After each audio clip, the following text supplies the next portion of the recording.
Hello बच्चों, तो आप लोग कैसे हैं। आपका एक बार फिर से स्वागत है आपके GC point by CP sir YouTube channel पर। तो बच्चों, आप देख रहे हैं कि कक्षा 11 और 12 की वीडियो आपको मिल रही है। तो हम लोग कक्षा 12 में solid state chemistry solid state में 8 लेक्चर तक पढ़ चुके थे। तो आज बच्चों उसके आगे आपको लेक्चर नंबर 9 मिलेगा, जिसमें हम सॉलिड स्टेट में घनत्व के बारे में बात करेंगे। तो बच्चों, ये है कक्षा 12 ठोस अवस्था। ठोस अवस्था और ये आपका है, यानी इसको इंग्लिश में कहेंगे सॉलिड स्टेट। ये आपका है केमिस्ट्री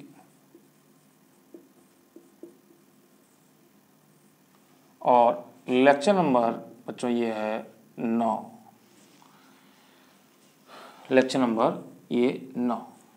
तो बच्चों, इसमें हम लोग बात करेंगे क्रिस्टल के घनत्व की। क्रिस्टल के घनत्व,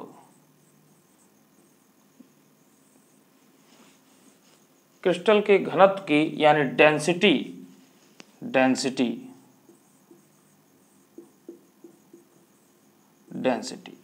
तो बच्चों, क्रिस्टल के घनत्व के बारे में बात करेंगे। जो घनत्व होता है, तो ये क्या होता है, क्रिस्टल का घनत्व। क्रिस्टल का घनत्व, इसको हम लोग रो से व्यक्त कर रहे हैं। तो रो बराबर ये होगा द्रव्यमान, यानी क्रिस्टल का द्रव्यमान या इकाई सेल का द्रव्यमान। इकाई सेल का द्रव्यमान, इकाई सेल का द्रव्यमान बटे इकाई सेल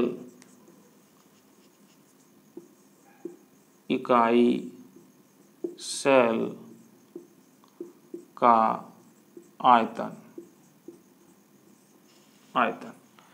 तो बच्चों, इसमें इकाई सेल का आयतन ये तो आसानी से निकल जाएगा, क्योंकि जो हमारा इकाई सेल यानी घनीय सेल जो है, तो इसमें हम लोग देख रहे हैं कि इसका आयतन क्या है।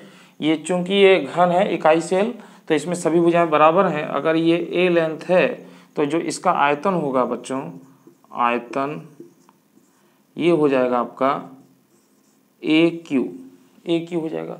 अब जो द्रव्यमान है इकाई सेल का द्रव्यमान, ये कैसे निकलेगा। तो इकाई सेल का द्रव्यमान निकालने के लिए हमें क्या करना पड़ेगा। इसके लिए हम लोग ये फॉर्मूला देख सकते हैं कि इकाई सेल का द्रव्यमान बराबर प्रति इकाई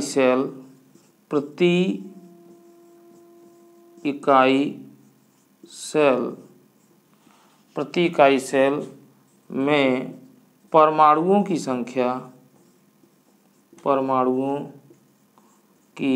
संख्या इंटू एक परमाणु का भार, तत्व के एक परमाणु का भार। तो बच्चों, इसमें प्रति इकाई सेल में परमाणुओं की संख्या गुणे तत्व के एक परमाणु का भार। तो हम लोग इसमें प्रति इकाई सेल में परमाणु की संख्या ये होता है Z, और तत्व के एक परमाणु का भार, इसको हम लोग समझते हैं क्या चीज़ है ये। तो पहले Z की बात कर लेते हैं। जैसे कि हमने आपको बताया था शुरुआत में, आप लेक्चर नंबर 8 लेक्चर नंबर 7 उसमें आप लोग पढ़ रहे थे कि SCC के लिए Z बराबर होता है 1, और BCC के लिए Z बराबर होता है 2, और FCC के लिए Z बराबर होता है बच्चों 4। ये मैंने आपको बता रखा था। तो 1, 2 और यहाँ पर ये 4, इस तरीके से ये मान होते हैं। तो यहाँ पर Z का मान तो हमें पता है कि प्रति इकाई सेल में परमाणुओं की संख्या, यानी जो इकाई सेल होगा किस प्रकार का होगा, या तो SCC हो रहा होगा, या तो BCC होगा, या FCC होगा। तो वहाँ पर Z की वैल्यू हम लोग पुटअप कर देंगे। अब जो तत्व के एक परमाणु का भार, ये कैसे निकलेगा? तो तत्व के एक परमाणु का भार, यानी किसी तत्व में जो होते हैं, मैं इसको मिटा दूं, किसी तत्व में परमाणुओं की संख्या कितनी होती है, तो इसको हम लोग देख लेते हैं।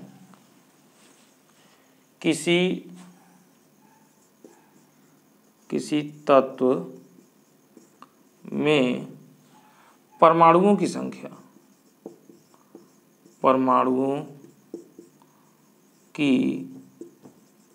संख्या, बराबर आवोगाद्रो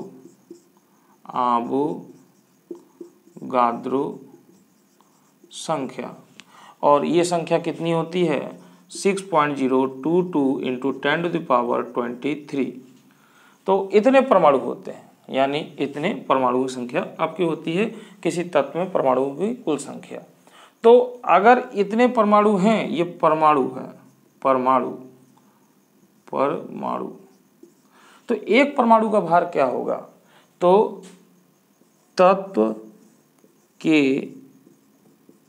एक परमाणु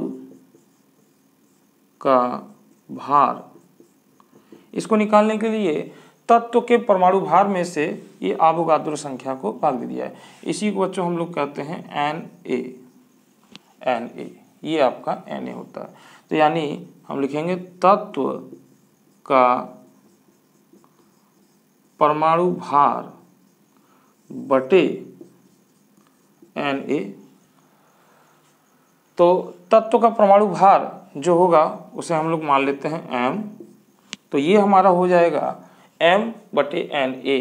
तो यानी यहाँ पर ये हम लोग रखें तो ये हो जाएगा Z, और ये हो जाएगा m बटे Na, ये हो जाएगा।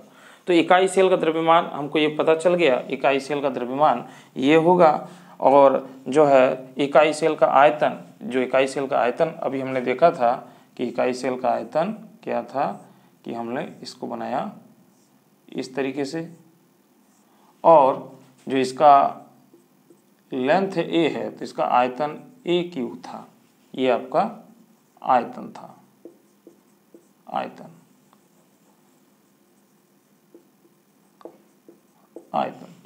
तो हम लोग इसमें वैल्यू पुट कर देंगे बच्चों। तो ये क्या आ जाएगा, यहाँ पर इस तरीके से हम लोग इस मान को यहाँ पर वैल्यू पुट करते हैं। तो रो बराबर ये आ जाएगा इकाई सेल का द्रव्यमान, यानी ये हो जाएगा Z इंटू m/Na बटे, और इकाई सेल का आयतन हमारा है A³। तो इस तरीके से ये हो जाएगा बराबर Z into m/A³ into Na रो। ये घनत्व का सूत्र होता है। तो ये हमारे घनत्व का सूत्र होता है, यानी Z यानी परमाणुओं की संख्या, यानी इकाई सेल में कितने परमाणु हैं, और टोटल ये तत्व का परमाणु भार है जो हमारा एलिमेंट होगा, और यहाँ पर ये आवोगाद्रो संख्या, तो इसे भाग दे देंगे तो एक परमाणु बाहर निकल जाएगा, और ये इकाई सेल का आयतन है। तो इस तरीके से ये डेंसिटी है, इस पर सवाल लगते हैं। तो बच्चों इस पर एक सवाल हम लोग देखेंगे, तो इसको मैं मिटा दे रहा हूँ, आप स्क्रीनशॉट ले लीजिए। चलिए देखते हैं सवाल।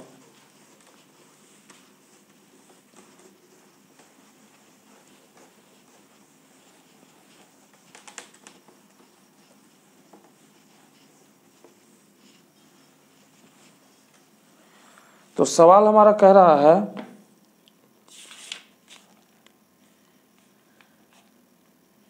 कि एक तत्व BCC संरचना में उपस्थित है। सवाल है हमारा, एक तत्व BCC संरचना में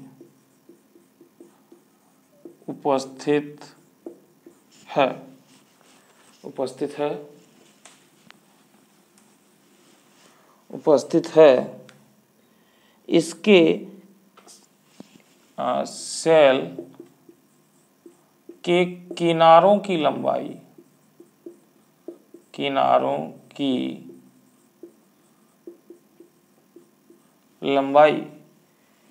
की लंबाई 250 पिकोमीटर। यदि इसका घनत्व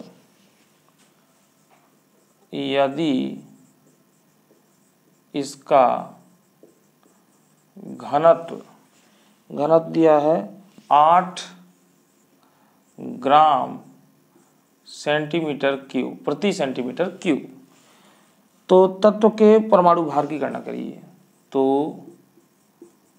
तत्व के परमाणु भार की गणना कीजिए। तो बच्चों देखिए, इसमें तत्व के परमाणु भार की गणना करनी है, यानी हमारा सूत्र होता है, अभी भी आपने देखा कि ये होता है Z इंटू M और AQ इंटू NA। तो हमें M चाहिए, इसके लिए हम लोग फार्मूला बना लेंगे। ये हो जाएगा रो इंटू AQ और इंटू NA बटे, तो ये इसका गुणा हो गया और M बराबर Z नीचे आ जाएगा। तो बच्चों ये BCC संरचना में है, तो जो BCC संरचना में है, तो BCC के लिए Z बराबर हो जाएगा आपका 2। तो यहाँ पर 2 हो जाएगा और यहाँ पर रो आपको दिया हुआ है 8 ग्राम प्रति सेंटीमीटर क्यूब और AQ। तो बच्चों देखिए ये 250 पिकोमीटर है, तो 250 पिकोमीटर ये सेंटीमीटर में है, तो जो है ये आपका एक पिकोमीटर बराबर होता है 10⁻⁻12, ये मीटर में हो जाएगा मीटर।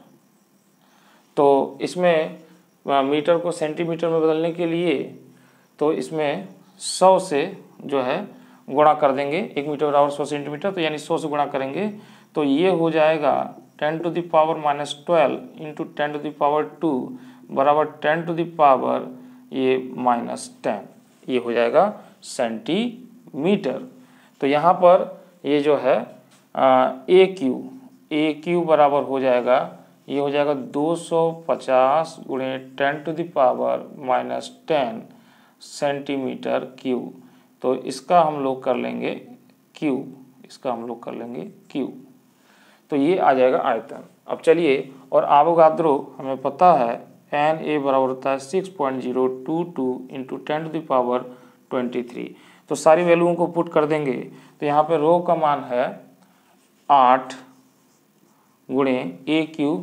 तो इसको देखिए बच्चों ऐसे कर लेंगे, 250 है तो ये हो जाएगा 9, यानी इसको हम लोग इस तरीके से लिख लेंगे 25 गुणे 10⁻1 इंटू 10⁻−10, तो ये हो जाएगा 25 गुणे 10⁻−9। तो 25 गुणे 10⁻−9 और इसका क्यूब कर देंगे इंटू 6.022 इंटू 10⁻23 और बटे में 2। तो इस तरीके से ये हम लोग इसको कर लेंगे। तो यहाँ पर इसको हल कर लें बच्चों, तो ये देखिए ये कितना हो जाएगा, ये 2 से कट जाएगा, 2 चौक 8, ये हो जाएगा 4 और 25 होता है 625 और इसका भी 25 में गुणा करेंगे। क्यों करना है, 25 के 5 से लगे 2, 5 दूनी 10, 10 2 12, 80 लगा 1, 5 6 30, 30 और 1 31 और ये हो जाएगा 2 पंजे 10, 2 दूनी 4 और 1 5, 2 6 12, ये हो जाएगा 5 2 6 3 2 5 और 1 15 62 5, तो ये हो जाएगा 15 6 2 5 गुणे 10⁻, इसका भी क्यों करना है, तो ये हो जाएगा 3 बार जोड़ लेंगे, 9 9 18 18 9 8 17 27 -27। और बच्चों इसको देखिए हम लोग 6.022 है तो लगभग 6 में अगर ले लें तो ये हो जाएगा 10⁻23 यहाँ पर, और इसका गुणा हम लोग कर लें तो ये हो जाएगा बच्चों 6 चौक 24, अब इसका गुणा हम लोग कर लेते हैं यहाँ पर 15, 6, 2, 5 गुणे 4 छिंग 24, 24 का गुणा और कर लेंगे इसमें। 4 पंजे 20, हासिल लगा 2, 4 दूनी 8, 8 2 10, हासिल लगा 1, 4 छिंग 24, 24 और 1 25, हासिल लगा 2, 4 पंजे 20, 20 2 22, हासिल लगा 2, 4 एकम 4, 4 2 6 और ये हो जाएगा 2 पंजे 10, 2 दूनी 4, 4 और 1 5, 2 छिंग 12, 2 पंजे 10 और 1 11 और 2 एकम 2 और 1 3। तो ये आ जाएगा 0 0 0, 2 2 4 और 1 5, 6 और 1 7 3। और बच्चों ये आपका हो जाएगा 3 7 5 0 0 और 0। यहाँ पे देखिए 000 है और जो है ये है 10 to the power -27 और ये है 23। तो बच्चों ये हो जाएगा 3 और ले लेंगे इसमें, तो ये हो जाएगा 30 10 to the power 3, तो ये हो जाएगा 26, यानी 375 इंटू 10 to the power 3, यानी इसको हम लोग पावर बदल दिए और ये हो जाएगा 10 to the power 23, 10 to the power -27, तो ये हो जाएगा 23 और 3 26। तो मैं इसको यहाँ पे मिटा देता हूँ, तो ये हो जाएगा 375 इंटू 10 to the power, ये हो जाएगा 26 और ये हो जाएगा 20 - 7, तो ये घट जाएगा 375 इंटू 10 to the power, ये हो जाएगा -1 और यहाँ कर लेंगे ये हो जाएगा 37.5। तो 37.5 ये आ जाएगा बच्चों, ये आपका आंसर निकल कर आता है 37.5। और बच्चों अगर इसकी मात्रा की अगर बात की जाए तो जो परमाणु भार होता है इसकी मात्रा को समझ लेते हैं हम लोग। तो इसकी मात्रा को हम लोग समझ लेते हैं कि इसमें मात्रा की क्या बात की जाती है, यही समझ लेते हैं। तो देखिए जो आप परमाणु भार निकालते हैं तो यहाँ पे हम कहते हैं मोल बराबर क्या होता है m, तो परमाणु भार हाँ मोल, आपका परमाणु भार यानी ग्राम में भार बटे जो है आपका परमाणु भार। तो ग्राम में भार बटे परमाणु भार होता है और परमाणु भार जो है हम लोग तत्व का निकाल रहे थे, तो इसको इधर कर देंगे तो ये हो जाएगा परमाणु भार बराबर, ये इधर आ जाएगा तो हो जाएगा ग्राम प्रति मोल। तो हम लोग इसको लिख सकते हैं ग्राम प्रति मोल, ये लिख सकते हैं मात्रा का अगर चाहें तो ग्राम प्रति मोल। तो इस तरीके से इसके सवाल लगते हैं बच्चों, और भी सवाल आपको मिलेंगे। ठीक है, तब तक के लिए मुझे दीजिए इजाज़त, धन्यवाद।